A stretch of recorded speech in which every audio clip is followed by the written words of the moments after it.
अपने प्राणों की रक्षा करने महाराज सभी जानते हैं। भला अपने प्राणों की रक्षा कौन नहीं करेगा। इसलिए मैं देवकी को ही समाप्त कर देता हूं, तो ना रहेगा बांस और ना बजेगी बांसुरी। वसुदेव जी ने कहा, देखो हम तुमको वचन देते हैं, जितने भी जो भी संतान होगी हम ला करके आपको समर्पित कर देंगे। जब कंस को पता चला कि महाराज झूठ वसुदेव जी नहीं बोलते, तो महाराज मुक्त किया। वसुदेव जी के द्वारा देवकी जी के गर्भ से महाराज प्रथम पुत्र कीर्तिमान रूपी में प्रकट हुआ। ले जाकर के महाराज वसुदेव जी ने कंस को दे दिया। कंस ने छोटे नवजात शिशु को देखा तो उसे बड़ी दया लगी। उसने कहा, इसको आप ले जाइए। अरे हंसते हुए कहा, ये मुझे क्या मारेगा, ये नन्हा सा बालक, इसको ले जाइए। मुझे तो दुख 8वें से है, मेरा काल तो 8वां है, इसलिए इसको ले जाइए। महाराज ले करके वसुदेव जी वापस चले। नारद जी ने विचार किया कि इतना दयालु बन रहा है, जब तक ये बाल हत्या नहीं करेगा महाराज, तब तक इसका पाप का घड़ा कैसे भरेगा। नारद जी आए कंस के पास। कंस ने नारद जी का स्वागत किया, प्रणाम किया और बैठ गए। नारद जी ने पूछा, राजन आजकल तुम बहुत चिंतित हो। कंस ने अपने कारण का, चिंता का कारण बताया। नारद जी ने पूछा, अच्छा ये जो अभी वापस गए हैं ये कौन है। बोले महाराज ये तो हमारे बहनोई साहब हैं, जो प्रथम पुत्र को लेकर के आए थे। बोले हमने वापस कर दिया। बोले दुख तो कष्ट काल, हमारा तो 8वां बालक है, इसलिए हमने वापस कर दिया। नारद जी हंसने लगे। बोले यही तो तुम्हारी भूल है। बोले क्यों। बोले देखो देवताओं की चाल को तुम नहीं समझ सकते, देवताओं की गिनती उल्टी भी हो सकती है। बोले कैसे। महाराज एक अष्टदल कमल का पुष्प निकाला। बोले इसमें 8 पंखुड़ियां हैं, इसमें गिनिए देखे कितनी है। महाराज गिन दिया 1 2 3 4 5 6 7 8। बोले अब इधर से गिनिए। एक तरफ जिस तरफ से गिने तो जो प्रथम था वह 8 हुआ और जो 8 था वो प्रथम हुआ। कंस को समझ में आ गया कि नारद जी कहना क्या चाहते हैं। जाकर के कंस ने छीन करके उस पुत्र का महाराज वध कर दिया। दीवार पर पटक करके महाराज उसका वध कर दिया। इस प्रकार से कंस ने महाराज 6 पुत्रों को मार दिया। अब की बार भगवान शेष नारायण ही 7वें गर्भ में पधारे हैं। भगवान स्वयं गर्भ पर आ जाते हैं। बोलिए शेष नारायण भगवान की।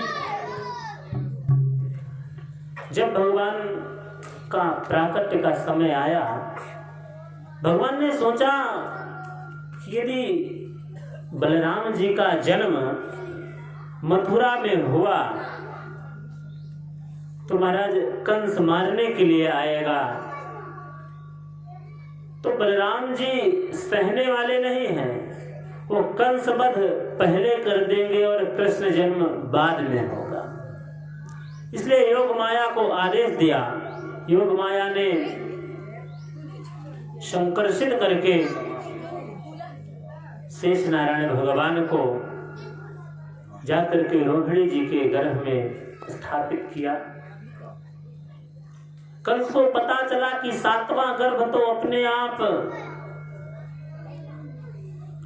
इसके बाद महाराज भगवान के प्राकट्य का समय धीरे धीरे करके आ जाता है। भगवान के प्राकट्य का समय आया, प्रकृति अपने आप सुसज्जित हो गई, सब सरोवर अपने आप भर गए, पुष्प महाराज अपने आप खिलने लगे, बिना ऋतु के वृक्षों में फल आ गए, सूखे हुए वृक्ष हरे हो गए। भगवान गर्भ में आए हैं। देवता आकाश से भगवान का स्वागत गान कर रहे हैं। स्वागतम कृष्ण सुस्वागतम कृष्ण स्वागतम कृष्ण।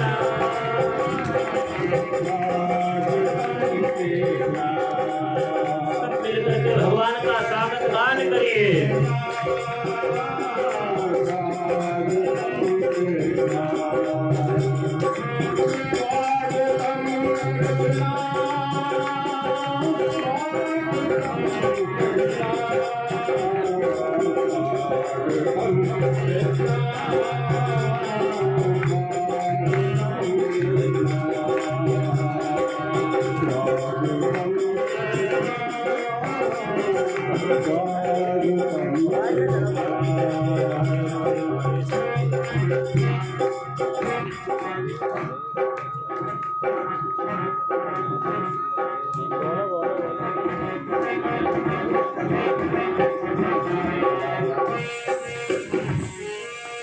स्वागतम कृष्ण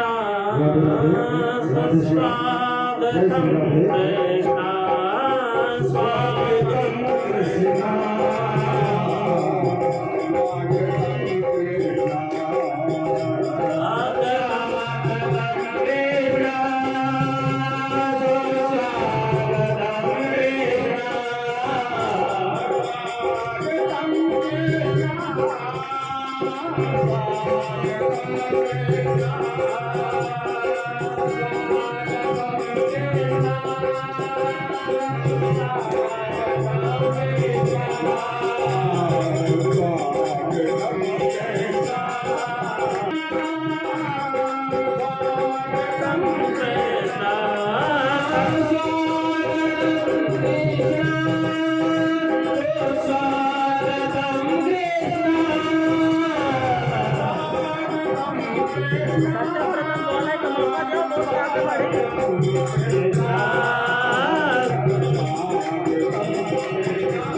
सत्यव्रतं सत्यपरं त्रिसत्यं सत्यस्यायोनिं निहितं च सत्यं सत्यस्य सत्यमृतसत्यनेत्रं सत्यात्मकं त्वां शरणं प्रपद्ये। स्वागतं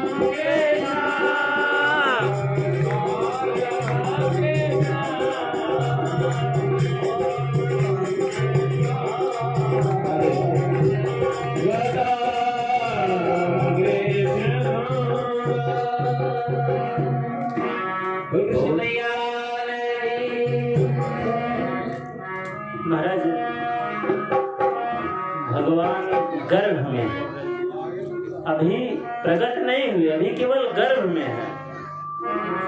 देवताओं ने आकर के भगवान का दिव्य स्वागत गान किया। सत्य व्रतम सत्य परम त्रिसत्यम सत्यस्य योनिम निहितम च सत्यम। सत्य सत्य कहकर के भगवान का दिव्य स्वागत गान किया। भगवान को सत्य कहा क्योंकि भगवान ही सत्य है, भगवान के अतिरिक्त कोई सत्य नहीं। इस संसार में सब कुछ मिथ्या है। भगवान का महाराज प्राकट्य का समय अब और भी नजदीक आ जाता है। देखिए भगवान अभी कारागृह में जन्म लेंगे, इसलिए कोई थोड़ा शोर नहीं करेगा।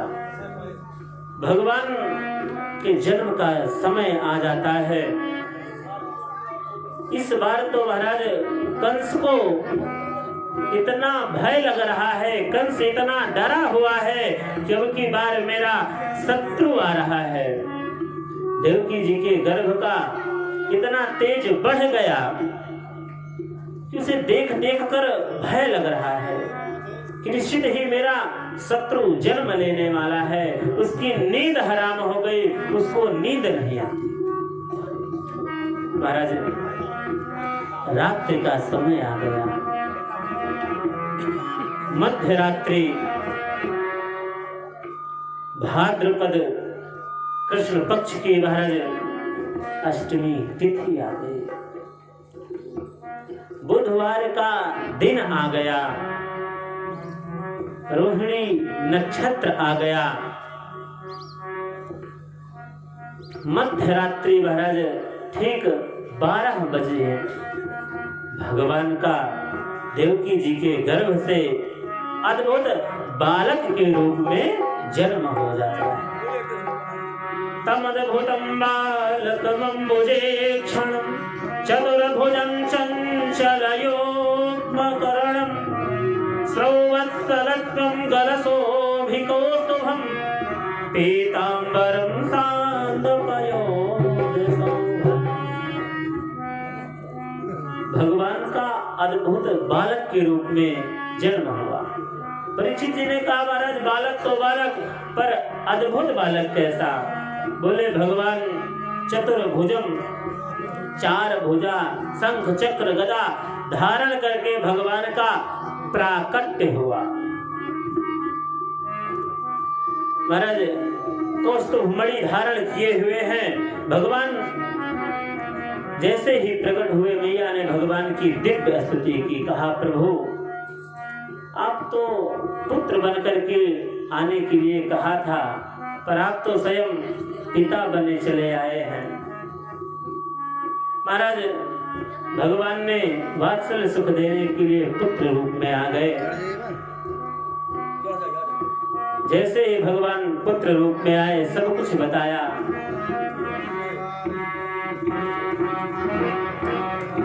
बोले